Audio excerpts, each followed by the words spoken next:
Welcome everybody to our Moving Forward 2045 webinar series hosted by SRPEDD. We're glad everyone can make it today. I'd like to take a moment to introduce myself and today's presenters. I'm Gregory Girton, Senior Transportation Planner at Southeastern Regional Planning and Economic Development District, otherwise known as SRPEDD. I'm joined today by our presenters for today's topic, Helen Zigovich, Director of Environmental Planning, and Bill Napolitano, Rivers, Trails, and Watersheds Program Manager. But before we get started, I'd like to quickly review some virtual meeting guidelines to ensure the best possible experience for all of our attendees and speakers. So this meeting is being recorded and is going to be posted to SRPEDD's Moving Forward 2045 webpage and on YouTube. If you require closed captioning, please click on the red blueotter.ai button on the top left of your screen. A new window will appear with live closed captioning. We ask that all participants please remain muted and turn off your video until the Q&A portion of the webinar. To participate in the Q&A portion of the webinar, please select the raised hand function. You can find this by clicking on the participants button at the bottom of the screen, and a window will pop up with a raise hand button at the bottom. The presenters will then call on participants. Feel free to type a question or comment into the chat window, and we'll address as many of those questions as we can as well during the Q&A. And if you're attending on your phone, you can use *6 to toggle mute and *9 to raise your hand. So a little bit about us. We're the Southeastern Regional Planning and Economic Development District. Our agency serves a region of 27 municipalities in Southeastern Mass. Our work is place-based and community-focused, meaning that we work to formulate and implement plans that will achieve real quality of life improvements on the ground and to ensure that these plans reflect the expressed needs of civically engaged local communities. Our agency consists of several departments: comprehensive planning, economic development, environmental planning, homeland security, and transportation. SRPEDD functions as a team with planners that bring a diversity of professional backgrounds and areas of expertise to our work and to our region. SRPEDD emphasizes partnerships with the communities we serve, with the state and federal government, with nonprofits and community groups, and with citizens all across Southeastern Mass. Our work includes community master plans, all aspects and modes of transportation planning, habitat restoration, watershed protection, fiscal impact scenarios, drone surveys, 3D interior photography, economic development, and so much more. Next slide. Yep. So every 4 years, our transportation department develops a regional transportation plan, or RTP. The RTP is a blueprint of our existing and future transportation system that examines every facet of transportation, including infrastructure like bridges and roads, travel patterns, public transportation, freight movement, airports, as well as bike and ped facilities, and more. It assesses our transportation needs and identifies the necessary improvements to enhance our transportation system, looking towards the year 2045. So this webinar series is about asking ourselves important questions that can help guide our thinking as an agency and as a region moving forward. During today's webinar, we will discuss how retrofitting our road stream crossings for environmental resilience can also lessen flooding impacts and improve public safety during storm events. And with that, I'd like to now introduce the main presenters and moderators for today's webinar, Helen and Bill. You folks can take it away. Thank you so much, Greg. I'm Helen Zigovich. I am just getting over a cold, so I will try to talk clearly. But if if I slip into some nasal-osity over here, just let me know, raise your hand. And we're really happy to be presenting on today's topic. We're really excited about the ways that our transportation system and our environmental system interact. So this is just such a pleasure for us. Before we get into it, we just want to mention that whenever we're talking about any kind of water-related topic, right? So the SRPEDD region, we're kind of pieces of a larger whole, with that whole being distinctive watershed areas. SRPEDD region contains significant portions of the Taunton River and Buzzards Bay watersheds, as well as the 10-mile Mount Hope Bay and Narragansett Bay watersheds. And of course, watersheds kind of are nesting dolls, so to say, within each other. So and they definitely don't follow administrative lines. As you can see here, the Taunton River watershed, it it contains some of the SRPEDD region, but also many other towns. And then the Taunton River watershed itself is part of the Narragansett Bay watershed. And then, of course, we also have the Buzzards Bay watershed, and we have to kind of think on this kind of a scale as we pursue our work beyond administrative boundaries often. We also want to acknowledge that the SRPEDD region, we're kind of pieces of a larger history. So we are, our region is part of unceded tribal lands of several indigenous and First Peoples tribes, and we can't plan for the future without first reflecting on the past.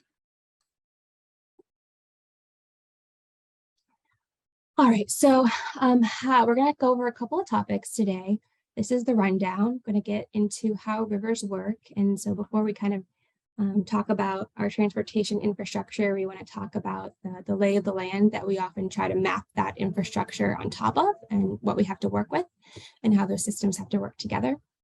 We're going to get into where the river meets the road, so those crucial road stream crossing points, and then get into some resources for solutions before turning to a question and answer period. All right, diving into part one, how rivers work. So rivers start with the hydrologic cycle. Hydrology is a measure of how much water is available in our atmospheric system. And the hydraulic or water cycle shows how water moves through the system. And this is a great diagram that illustrates many of those factors. So water originates as rain. Some of this rain will run off the surface. Some will infiltrate into the ground. Some will be uptaken by plants and be released back into the atmosphere through the process of transpiration. And some water will be evaporated directly from surface water bodies. Urbanization affects the cycle, sometimes in dramatic ways. Once water is in the system, we're often interested in how it's moving. How high does the river get? How low during a drought? How fast does it move? These variables as a group are called water hydraulics, and the hydraulics of water in a river change based on its setting. So in the top left diagram, this is showing a kind of a naturalized system. You can see that 50% of the rainwater is infiltrated into the ground, where it moves relatively slowly as groundwater until it reaches a stream or river and contributes to its base flow. An urban setting, on the other hand, changes the balance. And when we say kind of urbanized, we mean everything from like a suburban road up to like an urban core, with this kind of scaling as you move up that trajectory. So in a more urban setting, which the diagram on the right represents, now only 15% of rainfall is infiltrating into the ground, with 55% running off when rain hits impervious surfaces like roofs, roads, and parking lots. So this runoff moves quickly through catch basins and pipes, much more quickly than groundwater flow would occur, and is discharged into rivers and streams in some situations.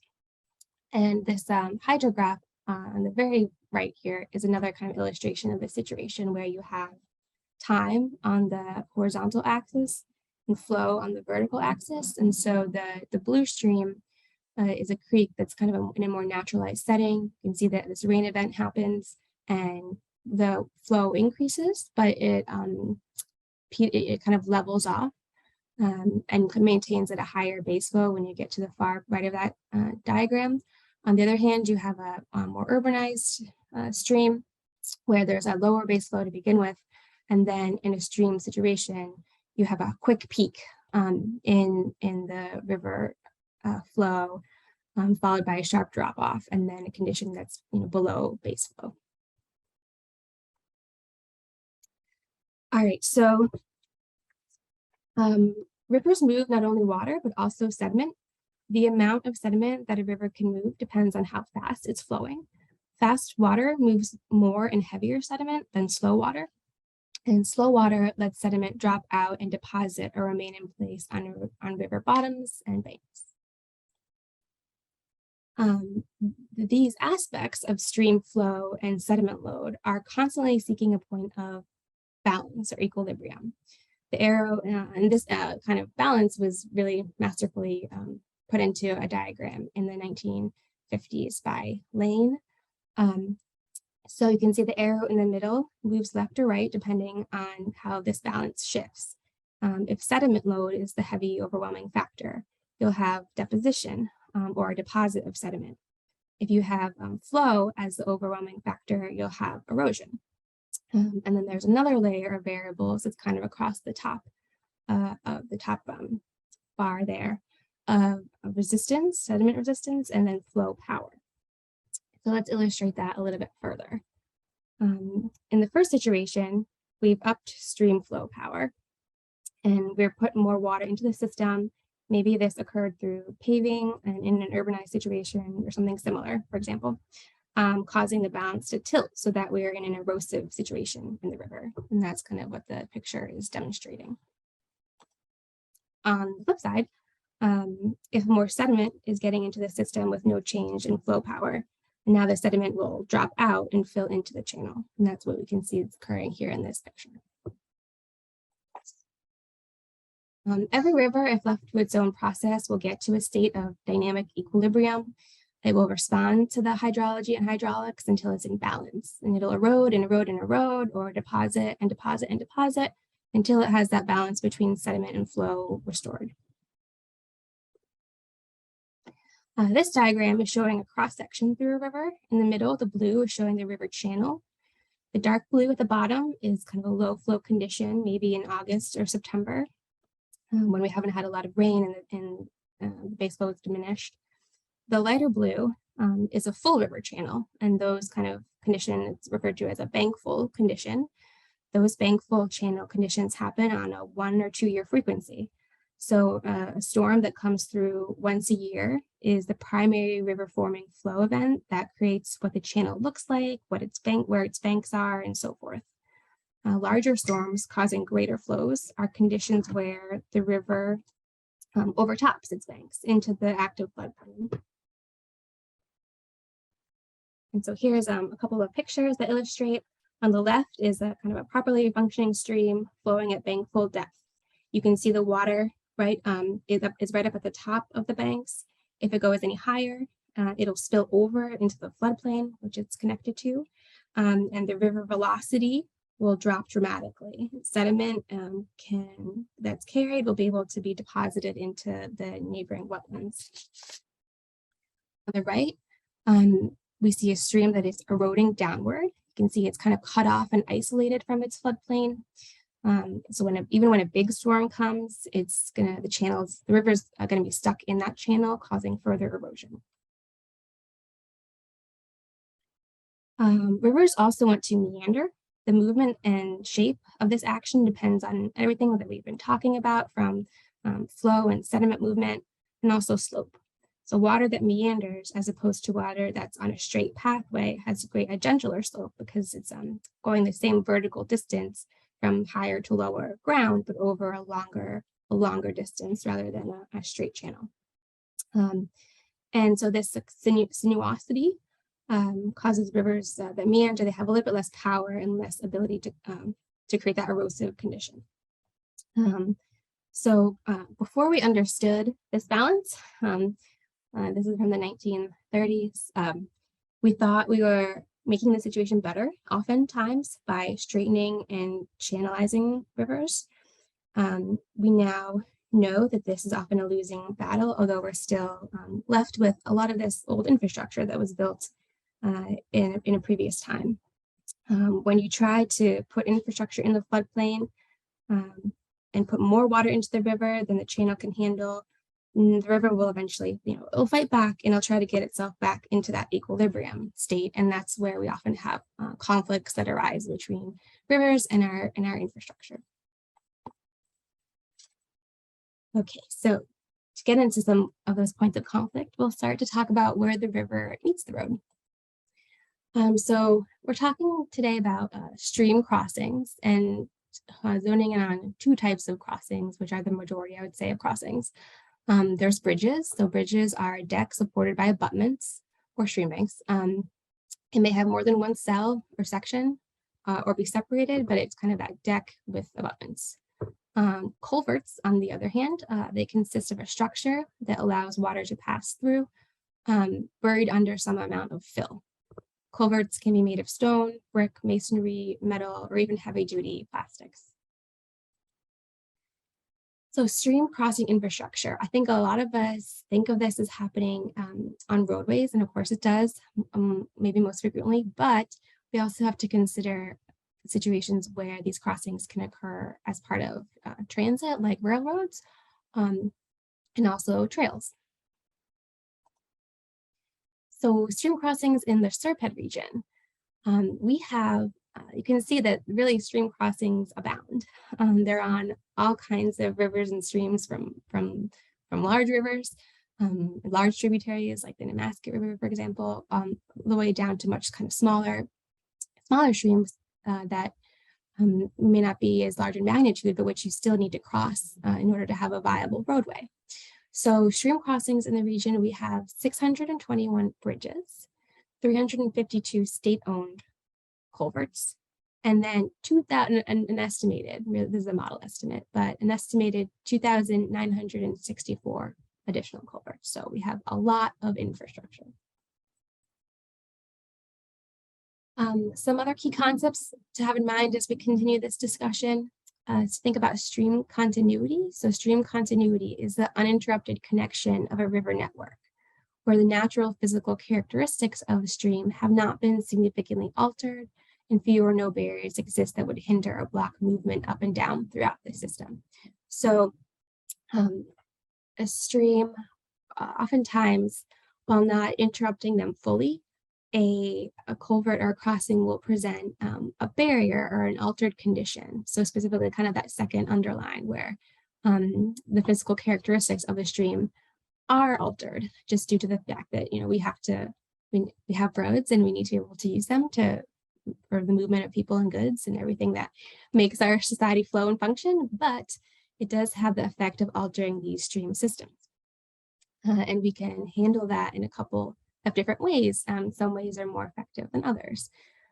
Resilience is the capacity of individuals, communities, and systems. So in this case, think the roadway system, but also transit and trails, to survive, adapt, and grow in the face of stresses and shocks. So a shock could be something like a large rain event. Building resilience is about making people, communities, and systems better prepared to withstand these kind of catastrophic major events, both natural and man-made. And then finally, ecological integrity.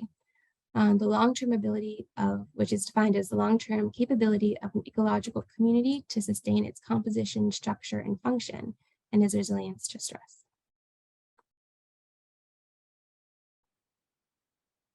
And so not only do we have to think when we're thinking about our stream crossings and how weather and these kind of events might influence them, not only do we have to start to consider current conditions, but think through how future conditions caused by climate change might impact what's typical in a river or stream or during a storm event.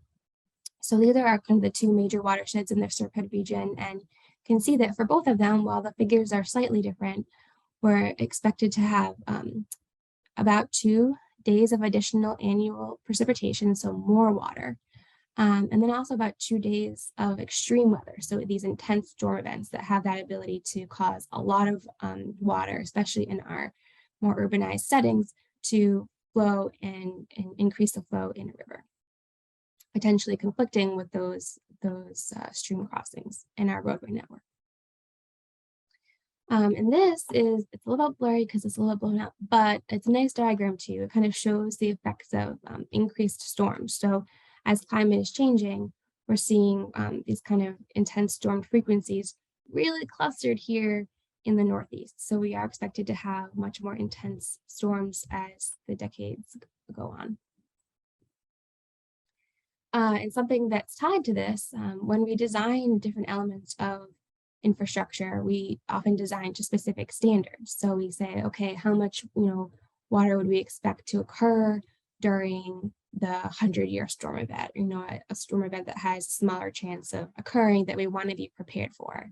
And standards that have been used in recent decades are apt and perhaps in need of an update to reflect these changed climate conditions.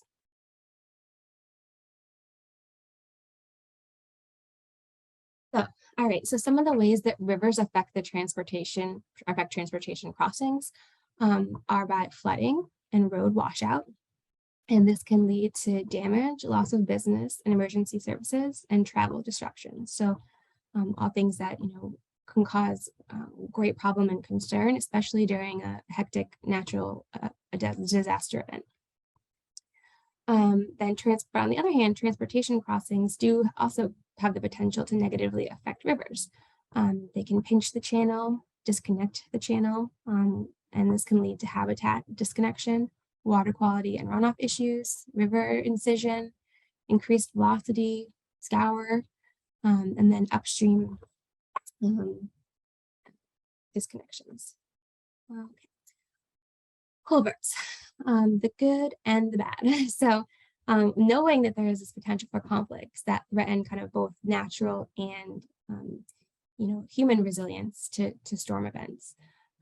There are some best practices that have been adopted, which could be considered kind of the good, that allow streams and rivers to flow despite the infrastructure, which also protects the infrastructure, versus the bad, culverts that have a negative impact on flow depth and pressure, where there are outlet drops and where they're really closed off and there's not enough openness. So here are some typical stream crossing problems. Undersized crossings, they restrict the natural stream flow, really pinching in the river. And particularly this is a problem during high flows. And this can lead to scouring and erosion, high velocity, things that could lead to a washout of a roadway. A shallow crossing may have water depths that are too low for organisms, aquatic and terrestrial organisms to move through. Perched crossings present a similar issue for the movement of animals. They're above the level of the stream bottom, and you can imagine a fish that migrates through a river trying to make it up, something like that. It's just not it's not possible. Common consequences of poor stream crossings. So there's low flow that causes issues for species movement. Unnatural bed materials have the effect of precluding species that require certain kind of materials to move and help their movement over the landscape. There's scouring and erosion, which can be kind of pretty devastating for a lot of our infrastructure. High flow velocity, which contributes to dangerous flooding situations. Clogging of crossings happens pretty frequently, and obviously that backs water up. And then ponding, which can again have be water that's backed up behind an undersized culvert, can't get out. So undersized and failing culverts can affect water quality, flooding and infrastructure, local resilience, human health, wildlife habitat, and wildlife population. And just to narrow in on some species impacts, so many aquatic species must keep moving to survive. They move for breeding seasons. They move for the ability to find emergency shelter, maybe wet areas during dry seasons. They're searching for food. They're finding cover from predators. And so these kind of stream crossings that have these drops in elevation at the inlet or outlet, or don't have that natural substrate, really present a challenge for this thriving ecosystem. Then some more illustrations of stream crossings that negatively affect our infrastructure. So, some stream crossings preserve the natural condition of the stream, and others don't. And those undersized culvert situations constrict the flow, cause water to back up, and that can be a real problem that leads to flooding during intense rainstorms. So how can we kind of improve the aquatic side of this? We can identify and prioritize crossings that create the worst barriers to passage and replace them with structures that are not only beneficial for the ecosystem, but also can accommodate those high water situations. And a lot of folks have roles in restoring stream continuity and kind of being the stewards of these stream crossings. So you can have the community leaders, Department of Public Works and other departmental staff who are kind of the key point oftentimes in maintaining these systems. Planning boards and conservation commissions review plans and new projects that might involve different crossing situations. And then, of course, residents can support local bylaws and projects that support culvert restoration projects. And then just to reiterate one more time, resilient culverts have multiple benefits. So they have ecological, economic, and social goods. So on the ecological side, they allow for fish and wildlife passage, more natural river processes that kind of respect all of that movement that we were talking about at the beginning, decreased bank erosion, and avoided water quality impacts. On the economic side, you avoid flood damage. There's returns on investment, because oftentimes these replacing with one of the good culverts can cost more upfront, but over time you're not continually replacing culverts that are undersized, that are continually washed out. You avoid travel delays, avoid loss of habitat, loss of business income from road closures. So those are all positives on the economic side for our transportation network, especially. And then just socially, there's improved safety and mobility, including access over roadways during emergency situations, and you avoid unnecessarily health impacts. All right, with that, I'm going to turn it over. Actually, sorry, I'm speaking for a little longer, and then I will finally turn it over to Bill as we talk through some resources for solutions. So there's a few different resources that we're going to talk about here. So one is simply following best practice standards for constructing road stream crossings. There's also, we can get into some of our work through the transportation work plan that supports road crossing evaluation. And then there's also state, nonprofit, regional, and federal programs.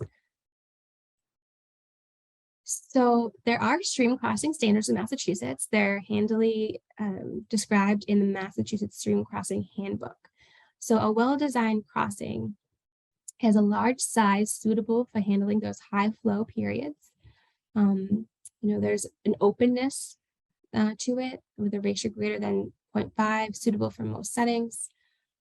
You have natural stream channel that helps maintain dry passage, wet and dry passage for wildlife. The water depth and velocity, this is like kind of a key tell, is that the water depth and velocity are comparable up and downstream. So that culvert really just is providing a way for us to get across the river and not kind of constraining or speeding up the river in any kind of meaningful way under most conditions. Well, we know that kind of these are some of the best practices to approach a stream crossing project. Here's another example. So you see a large span and spans, of these crossings, they are supposed to, the standard is to have a span that's 1.2 bank full width, and that bank full description calls back to the beginning of the presentation. It's that when the river is full and its banks without overtopping. So understanding what that width is and then designing a crossing that is 1.2 times as wide as that. Again, there's a natural substrate, there's that comparable depth and velocity, there's some dry passage for species, and then this concept of embedment into the banks here. So new crossings in Massachusetts have to meet these standards. But replacement crossings have to meet the stream crossing standards to the maximum extent practicable. And so you can think that these projects often consider a balance of factors. So there's the environmental benefit versus the cost. There's, wanting to fix many of the problems that are in this list here. But all of that is really kind of up against the cost of replacement. The DER, the Division of Ecological Restoration, did a survey a few years back and found that there were some important and major barriers for meeting the stream crossing standards. Important barriers were environmental permitting, the requirement for state engineering review for certain culvert projects, and then with spans over 10 feet, and then traffic disruptions. Major barriers, kind of the deal breakers, were found to be funding focused, for engineering and design and for construction. And it is true. So short-term construction costs for meeting the standards can be anywhere from 15 to 200%, greater than traditional hydraulic design culverts. But over the longer term, you're ideally replacing them less. There's a lot of external costs in terms of risks to public safety and other factors that you're kind of helping to address when you build to the stream crossing standards.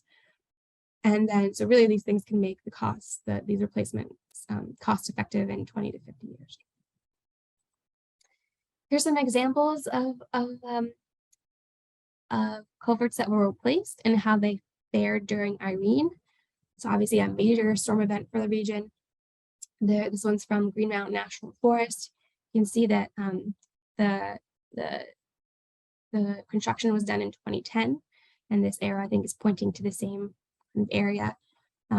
Post Irene, you had some movement of, obviously a lot of movement of these big rocks that are kind of at the front on the left, but you did not necessarily have that overtopping where you might have had that if this hadn't been replaced to these standards. Here's another situation, Bronson Brook. This was before Irene. You can see this tree and this cobble bar. After, no tree, no cobble bar, but the roadway was unobstructed. All right, with that, Bill, can I turn it over to you to talk about our work program? All right, you do the driving and I'll let you know when. Okay, SRPEDD's work program. As Greg referred to in the introduction, we work together as a team in SRPEDD, but one of the great things about the SRPEDD environmental transportation element is that we work with so many external partners to get so much done, and it really depends on that. It's a big partnership effort, as you saw in Helen's maps. We work in watersheds, really vast areas. The water doesn't know any political boundaries. So it's really dependent on all of us working together to try to achieve some of the results that Helen was just describing. And those pictures in Vermont really tell a story. Things that were done correctly, a friend of mine was up there with U.S. Fish and Wildlife, and after especially Irene, the roads up there were devastated. Some of the older bridges, older culverts, things blew out. Sometimes you couldn't get from town to town, but where new construction had been affected in previous years, everything held up, just like in the slides that Helen was just showing you. So this is what we try to do here. How's SRPEDD working to promote resilience in transportation planning? Well, we have a whole lot of programs. The first one is the GRIP program and stormwater management. I'm going to tell you a little bit more about GRIP later, but it's a geographic roadway runoff inventory program. And it was started back in 1996 as a concept and first put into practice in 1998. We've also worked with partners in dam removal and river restoration projects. And again, that involves federal, state, local, regional, and nonprofit partners. Just from the angle of technical assistance and funding resources, it's a massive effort. We've worked on stream continuity studies, and Helen referred to some of those with the Nature Conservancy as well as UMass Amherst. In fact, that's where some of SRPEDD's programs, existing programs in stormwater management, kind of merged with the state stream continuity effort. And it's grown now into a flood hazard inundation program where we look at tidal encroachment. We look at salt marsh studies. We've done extensive work with Save the Bay on an interstate basis, especially looking at salt marshes and how they can help us manage stormwater, help dissipate storm energy, wave attenuation, and for flood infrastructure, natural green infrastructure, which brings us to green infrastructure considerations. We look now at green infrastructure considerations in transportation, open space planning, and resilience and master plans. And one of the things in the environmental department that we're trying to do is really merge the idea that when we do have to add gray infrastructure, when development occurs, highways are built, roadways, culverts, short span bridges, we should really build with the resiliency that's built into nature in mind. In other words, plan our infrastructure with the resiliency that's built into nature to help enhance that. For years and years, we always thought we could build a better box, and it's not necessarily the way. And then we work with a lot of state programs, work with the Municipal Vulnerability Preparedness Program, transportation, and hazard mitigation plans. Next slide. So SRPEDD's work program, again, what do? We work in rural and urban areas and waterways. The slide on the left is the dam removal and restoration on the Mill River. We were actually involved in 3 dam removals. We worked with Mass DOT on the rebuild of the Bay Street Bridge. We put a fish ladder and eel ladder in there to maintain that connectivity that Helen was talking about, and natural stream processes. That bridge design and construction won an award. And the Mill River is absolutely amazing now. These are early construction photos, but the habitat's totally returned. And if you're in the area, it's worth taking a look. Tidal encroachment work. I'm sure many of you have heard of sunny day flooding. We first encountered this down in Swansea, the Old Providence Road Bridge, the Miles Bridge, over the Palmer River, where it meets the Warren River. And I actually have some footage that shows a tidal cycle where the bridge approach gets totally inundated in a matter of 2 or 3 hours. And it was happening maybe once every couple of months, but now with sea level rise, greater storms and storm surge, and just the tides, especially full and new moon tides, it occurs probably monthly in Swansea. And that's one of my markers in my program. And the last photo there is marsh assessment. Again, going out there with Save the Bay in Freetown. The person squatting down doing the tape measure work there is Wenley Ferguson. She is the queen of environmental restoration along the coast with Save the Bay. And she's working with a lot of our communities right now to help them restore their existing marshland and promote coastal resilience. Great partner. Next. We've also worked along the wild and scenic Taunton River. We've done a wave damping assessment in Berkeley and Dighton along the Dighton-Berkeley Bridge in the Bristol County Agricultural High School to help them come up with some mowing patterns to allow the migration of the marsh to help dampen the impact of storm surge and waves during large storms. Done flood hazard inundation, resiliency work in Somerset in many areas. The photo in the middle is actually Somerset Waterfront Park during the storm, and the park's totally underwater. This is, again, it's going to happen more frequently, but we're trying to come up with ways to help the town become more resilient in that area. And then we also incorporate climate change and sea level rise into our work when we go out in the field. And again, that picture is Dighton, and that's on the Bristol County Agricultural High School side. And these are the predicted impacts of climate change and sea level rise on the Taunton River and the estuary going up maybe 30 years. So we were trying to help the Aggie School look at how they could maintain their fields better to help, deal with, mitigate, and absorb the impacts of potential climate change and sea level rise. Next slide. And then SRPEDD's geographic roadway runoff inventory. That's the granddaddy. Like I said, we started back in 1998, and I started out with a pair of hip boots, a digital camera that you have to put cartridges in, a waterproof notebook, a pencil, and a pair of hip boots. And I still love to do the boots on the ground, waders in the water. That's my philosophy. As much as things have changed and improved, I mean, the communication and the access to data, some of those slides that Helen was showing you, we had no idea where culverts were, the potential impacts, sensitive environmental areas, the whole bit. I mean, the mapping is amazing. The photography is amazing, but you still have to go out and field check things to see just what's happening in the environment. And these are two of my favorite pictures. I've used these in webinars before. Can you see the stream in the culvert on the left, which is a real relic, kind of one of the things that Helen was talking about before, built back in the day. And can you see the culvert on the right? Actually, it's inundated right now. That's it's actually a double barrel culvert, and I'm about 6 feet tall, and I should be able to walk through it. But it was so clogged on the other side that it wasn't allowing for the passage of water. And the impacts on the other side were amazing. Next slide. So what is GRIP? Everybody always asks me that. GRIP is an analysis of roadway drainage systems and infrastructure intersecting environmentally sensitive areas. on local and federal aid eligible roads in SRPEDD cities and towns. Why is that so important? Because if it's on federal aid eligible roads and cities in towns in southeastern Massachusetts, you can get federal highway money, you can get local money, like state highway money. A lot of projects have been affected. There's been some beautiful projects done, one recently on Pierce Road in Swansea. We've done other projects. We're going to show you a couple of them, I think, in these slides, but it's the whole idea of looking at where we not only cross rivers, but what's going on in the river and even the sub watershed, maybe the river around it.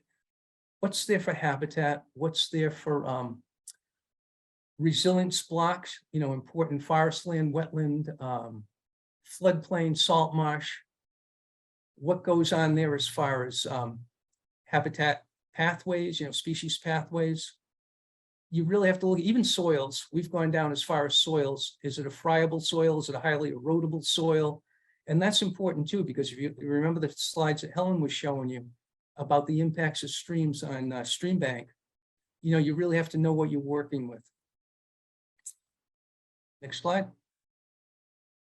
And this is the big thing, what GRIP is. And I remember when I first came out with the geographic roadway runoff inventory program, everybody used to say, so you're going to come and document everything, every piece of drainage and infrastructure in my communities? No, it's not a comprehensive inventory of storm drains, culverts, bridges, dams, or anything. It's not a roadmap to solving all of your problems either. But what I always say to people, it does provide, and this is one of my catchphrases, simple truths and profound clues about the facilities and the areas that may need our attention and can really help to take you from, next slide, and this is one of my favorite projects, from this on the left to this on the right. This is the same culvert. This is on Hill Street. It made the national news back in 2011. I had been out there several times looking at the culvert on the left during intense storms. They were trying to put a stream almost the width of the culvert on the right through that culvert that's on the left. It's an old what they call farmers culverts, mortar and field stone mostly, and then they tried to enhance it on top. And that blue pipe on the top was when the road inevitably flooded over. It was a piece of PVC pipe angled so that all the water would come out the PVC pipe and shoot into the stream and created a huge scour pool. It used to come out like a fire hose. Now the culvert on the right was built to standards, the standards that Helen had referred to before, 1.2 bank full width. It had dry land underneath for habitat passage. It had natural cobble and stream, so there was a fishery in there. When you went in there, you looked and you saw that wildlife was moving. We actually saw prints in there after this culvert went up. And the beauty of this was it was really a great cooperative project between the town of Raynham, a developer in their industrial park up off of Route 44, our economic development director, Don Sullivan, myself, and the state. And what resulted is something that we should probably do in a lot of other places. But it's that partnership aspect, again, that I was referring to before, that gets projects like this done. Next slide.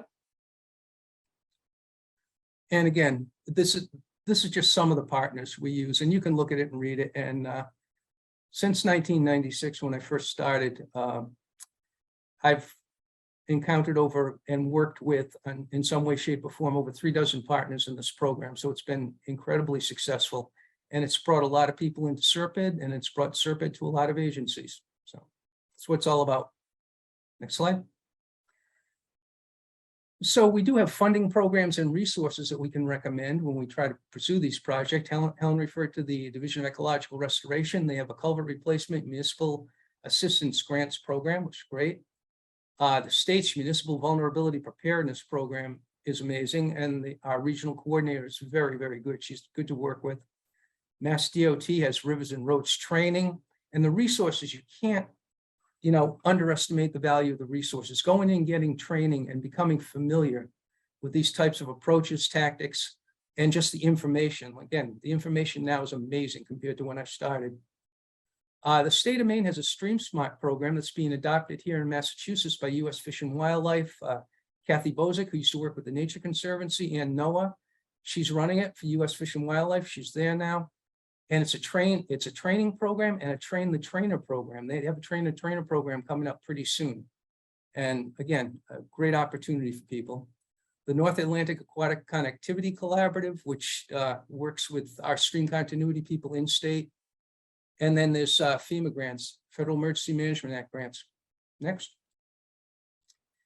So the DER Culvert Municipal Assistance Program, I know several of our communities have been through it. Dayton's done a great job. Tom Ferry down there, who always does a great job with everything. This is just some of the eligibility requirements.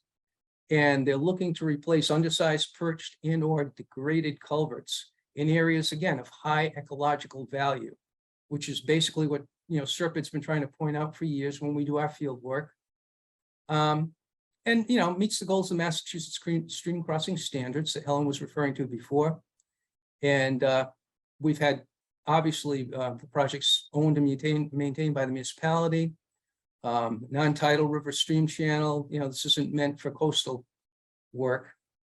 The awards are fairly good. There is no match requirement.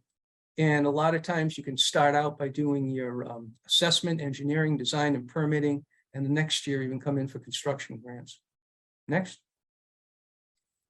And this is pretty much a schematic just to show you what you have to do if you're getting into the assessment of it. You look at prioritizing and planning, you look at site assessment, and then go through typical preliminary engineering, permit design, final design, go through your permitting, and then get into your construction. And it's a reimbursement program. Then you'll get your funding, you'll be reimbursed. Again, great program. The Municipal Vulnerability Preparedness Program. I know all of our communities in SRPEDD now, yay, shout out there. They all have their MVP plans. Hopefully the last two are going to get certified. Again, this was a great program to look at helping people maintain local resilience. And again, which is what it is, vulnerability preparedness. It kind of goes hand in hand with local hazard mitigation planning.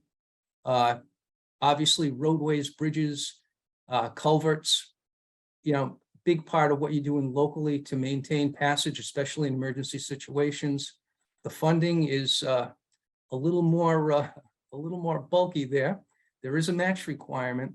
And again, they've done some great things too. Millbury did a great stormwater management program for their downtown. They got $1 million grant. And the first 5 years, 37 projects involving culvert replacement were funded. And right now in our local plans in SRPEDD region, 68 culvert or bridge projects listed in MVP plans. So this comes up big in our local plans. Next. And here's one example of an MVP action grant that the town of Rehoboth did. This has been an ongoing problem. They got a chance to look at it, culvert and dam assessment and redesign, their approaches to the dam. I know they worked, I think, with initially doing the assessment with Nick Wildman from DER and Wenley Ferguson from Save the Bay. They put it together. They came up with an engineering proposal. And that was an example of success in our region. Next. And this is the Storm Smart or Stream Smart. This is the thing I was talking about before with U.S. Fish and Wildlife. And again, it's really predicated on the rules of good design, all the things that Helen was running through before. And the best thing here is it empowers local people to work with other agencies because it trains them in good practices. It helps them make connections. It provides materials. Something like this is great. I would Google it if you're really interested. Google it and get into the program. Take a good look at it. Next. And then this is the North Atlantic Connectivity Collaborative. Again, the number of stream crossings in Massachusetts that they've looked at through aerial photography. Like I said, quite a difference from when I was going out there just in my district with a notebook and a camera. The impact score on these things is the big thing, and it estimates ecological restoration potential. So it's going to help you come up with potentially high value projects. And that's the big thing, because you're looking at ecological health, you're looking at water quality, you're looking at overall habitat quality. It's all related. And if a crossing is structural removed or replaced, this is what it's going to look at too, as far as the overall impact. And this scores, it's ranked in 5 tiers, with tier 1 indicating the highest potential for ecological restoration. And in our area, there were over 1,200 crossing sites, which is amazing. I can remember when we were out, we had teams out there doing the first 765 in 7 years between 2006, 2013. 24 received tier 1 impact scores and 119 received tier 2 impact scores. And we had some highlights of this too as it was ongoing, as far as the tier categorization and potential projects in the SRPEDD region. And here they are. Helen just put the maps up. Thanks, Helen. These are the critical linkage scores on the left. And on the right, you got the stream continuity surveyed with significant to severe barriers. And those are the things we're trying to eliminate, really, looking at that, significant severe barriers. And this is what we came up with in our region for the top 10. This was back in 2017. A report finally came out. It was spearheaded by Mass Audubon. And you can see not everything's in our district. Halifax, the Attleboroughs are there, Fall River, Taunton, Easton, Norton, and Rentham. So that part of the watershed, really, kind of the upper Taunton River watershed, the west side, and even probably getting in more to the Blackstone.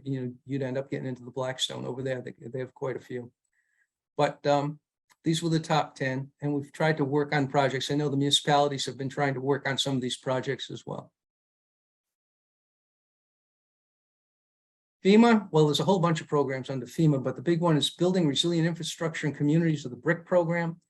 Now, to be eligible for the BRIC program, you have to have a certified hazard mitigation plan.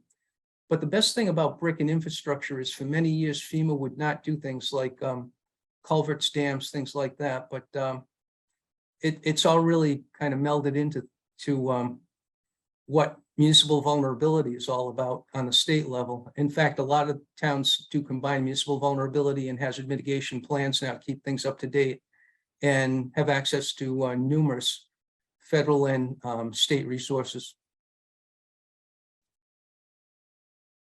And other sources of funding for projects, a lot of you already know, you get municipal funds, Chapter 90 funds, MassWorks, getting projects listed on the tip, which you talked to Lisa about.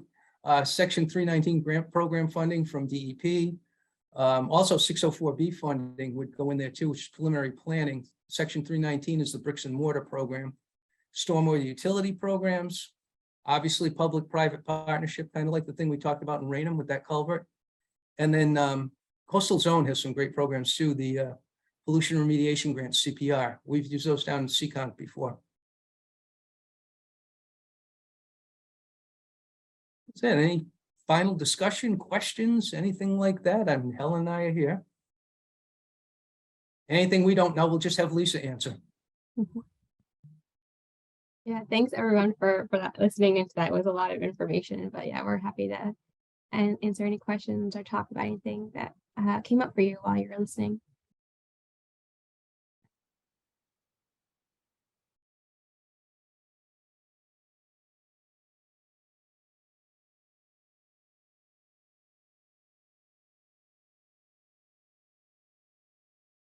Since we're all on the line together and we're interested in knowing, if you're from a particular town or community, are there problem culverts in your area?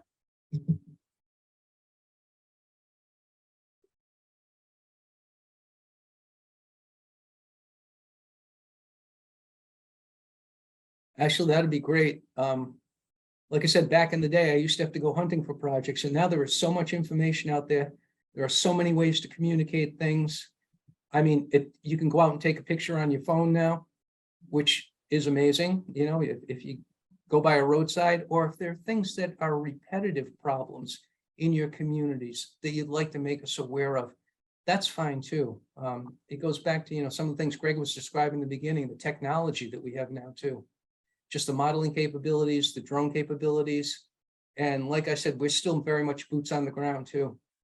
There are sites that I survey every year for our flood hazard inundation program that I use as markers, because they're the things that are really showing me how climate change is impacting our region in these certain areas. They're my barometers.